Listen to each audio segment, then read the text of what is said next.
You open your eyes for the first time, and congratulations, you're a child in Salem Village, 1692, which means you're not really a child at all. You're a small, silent adult who exists to obey, pray, and absolutely never, under any circumstances, have fun. Fun is the devil's playground. Laughter is suspicious. Playing is a slippery slope to eternal damnation. Your entire personality scheduled for suppression. You're 9 years old. Your name is Betty. Your father is Reverend Samuel Paris, a man so stern, so fire and brimstone, that even other Puritans find him a bit much. And that's saying something. These people fled England because the Anglican Church wasn't strict enough. Your world is small. Your voice, smaller. Children are expected to be seen, not heard. Actually, scratch that. Children are expected to be neither seen nor heard. You exist in the margins of adult conversations, folding your hands, lowering your eyes, waiting for permission to breathe. But today, something different happens. Your parents leave. They're off on some religious errand, probably finding new ways to disapprove of joy. You're left with your cousin, Abigail, and Tituba, the enslaved woman who runs the household. Tituba is from somewhere far away. Venezuela, maybe? Guyana? Somewhere the sun doesn't feel like God's judgment. She looks at you both. She smiles. Let's play a game. Your heart stops. A game? In this house? Under this roof? It's called Venus glass. You crack an egg, drop the white into water, and watch the shapes form. The shapes tell your future, who you'll marry, what your life will be. Innocent enough, harmless, really. You lean over the glass. The egg white swirls. And then you see it. A coffin. Your blood turns to ice. Abigail gasps. The room feels smaller. The air thicker. Within days, you're sick. Fever first. Then something worse. You hide under furniture. You bark like a dog. You scream that invisible hands are pinching you, pricking you, tearing at your skin. There are no marks. There is no explanation. Watches. The village whispers. Witchcraft. Lucky you. You point your finger. You name a name. Tituba. The woman who taught you the game. The woman who showed you the egg, the water, the shapes. The woman who made the mistake of treating you like a child instead of a tiny Puritan soldier. She's dragged before a court. The question is simple. Are you a witch? Did you bewitch these girls? Now here's where Salem gets creative. In most places, confessing to a crime means punishment. Confess to murder, you hang. Confess to theft, you lose a hand. Logic, cause and effect. But Salem flips the script. Confess to witchcraft, and you live. Deny it, maintain your innocence with every breath in your body, and you die. Let it sink in. The system is designed as a trap with no exit. Confess, and you're a confirmed witch who gets to rot in prison. Deny, and you're a stubborn witch who gets to swing from a rope. Truth is irrelevant. Innocence is a death sentence. Tituba reads the room in seconds. She survived enslavement. She survived being ripped from her homeland and sold to a Puritan minister. She knows when the game is rigged. Yes, she says, I am a witch. The court exhales. Finally, confirmation. Evil exists, and it has a face. But Tituba doesn't stop there. She goes further. She testifies about signing the devil's book, a contract with Satan himself. And then the masterstroke. She says there are others, other witches, right here in Salem. She doesn't name them all. She can't, but they exist. The paranoia ignites like dry wood. Who else signed the book? Your neighbor? Your aunt? The woman who looked at you strangely last Sunday? More accusations fly. Women are arrested, then men, then more women. The jails fill. 50 people confess because confession means survival. Those who refuse, those who cling to their innocence like fools, are executed. 20 people will die, not for being witches, for being honest. And You're still pointing fingers, still naming names, still barking, screaming, performing your affliction for an audience that desperately needs a villain. You've learned the most important lesson Salem has to offer. The truth won't save you, but a good lie might. You think this is about witches? About the devil? About two girls barking under furniture? How adorable! This is about land, money, power, a 20-year grudge wrapped in religious packaging. Rewind. Two families dominate Salem Village, the Putnams and the Porters. The Putnams are old money, conservative farmers who believe tradition is sacred and change is satanic. The Porters run the local sawmill, trade with Salem town, and have dangerous ideas, like progress, like flexibility, like not living in 1650 forever. In 1672, a Porter dam breaks, water floods Putnam fields, crops drowned, lawsuits fly. The Putnams never forget. They never forgive. They simply wait.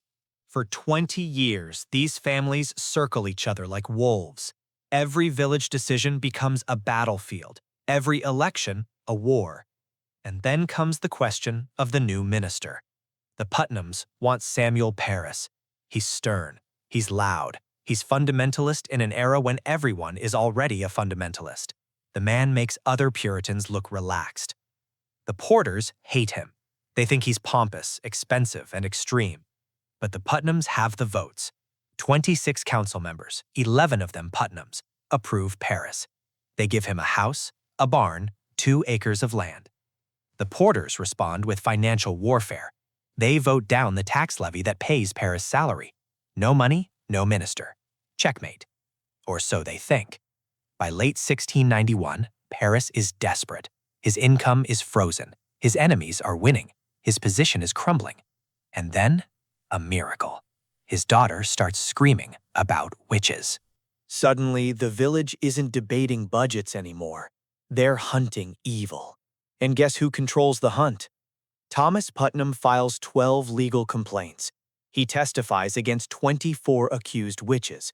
His daughter Anne, she accuses 48 people. Nearly 1/4 of every accusation in Salem comes from a single child in a single family. Convenient, isn't it? The Porters try to fight back. They mobilize villagers, demand reason. In response, 19 of their friends are accused of witchcraft. This isn't justice. This isn't religion. This is a hostile takeover wearing a pilgrim hat. You want to destroy someone in 1692? You don't need evidence. You don't need witnesses. You don't need proof. You need a finger and a child willing to point it. Welcome to Salem's legal system, where accusations are convictions and the courtroom is a slaughterhouse with better lighting. Thomas Putnam understands this perfectly. He files 12 formal complaints. He testifies against 24 people. His words carry weight. His accusations carry death sentences. But Thomas is just the opening act. His daughter Anne is the main event. She's 12 years old. She falls into fits. She screams about specters and shadows. And when she points, people hang. 48 accusations, 1 child. Nearly 1/4 of everyone accused in Salem owes their nightmare to a girl who hasn't even hit puberty. Is she lying? Is she manipulated? Is she genuinely seeing things? Nobody asks. Nobody cares. The machine is running now, and it's hungry. The Porters see what's happening. They're not stupid. They mobilize the village, gather signatures, demand sanity. This has gone too far, they argue. These trials are madness. Brave words. Dangerous words. Within weeks, 19 of their closest friends are accused of witchcraft.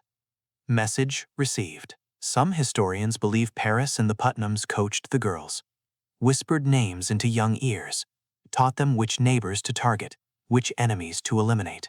The children became bullets, and the adults aimed the gun. From the Putnam perspective, the trials are perfect. Every accusation removes an obstacle. Every hanging silences a critic. Every confession drags the community deeper into fear, and fear drives people toward fundamentalism, toward control, toward men like Samuel Parris. The courtroom isn't about justice. It's about power. You're watching democracy die in real time, replaced by something simpler.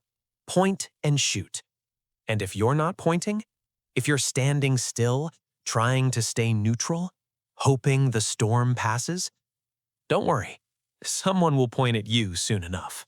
You stand before the court. Your hands are shaking. Your voice is gone. The question comes, are you a witch? You have two options.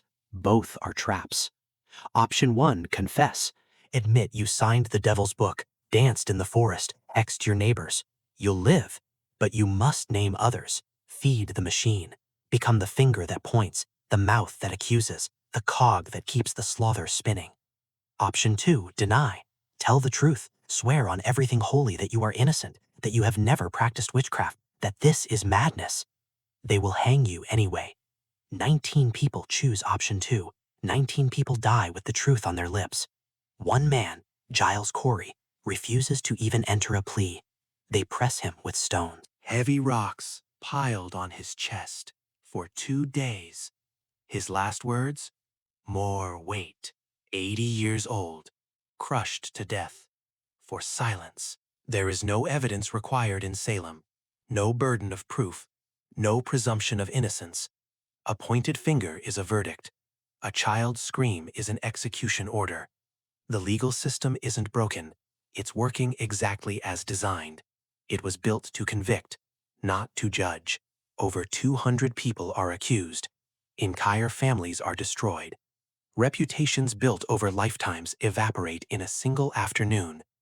The jails overflow with the innocent, the confused, the unlucky. And then, as suddenly as it started, it stops. The governor's wife is accused.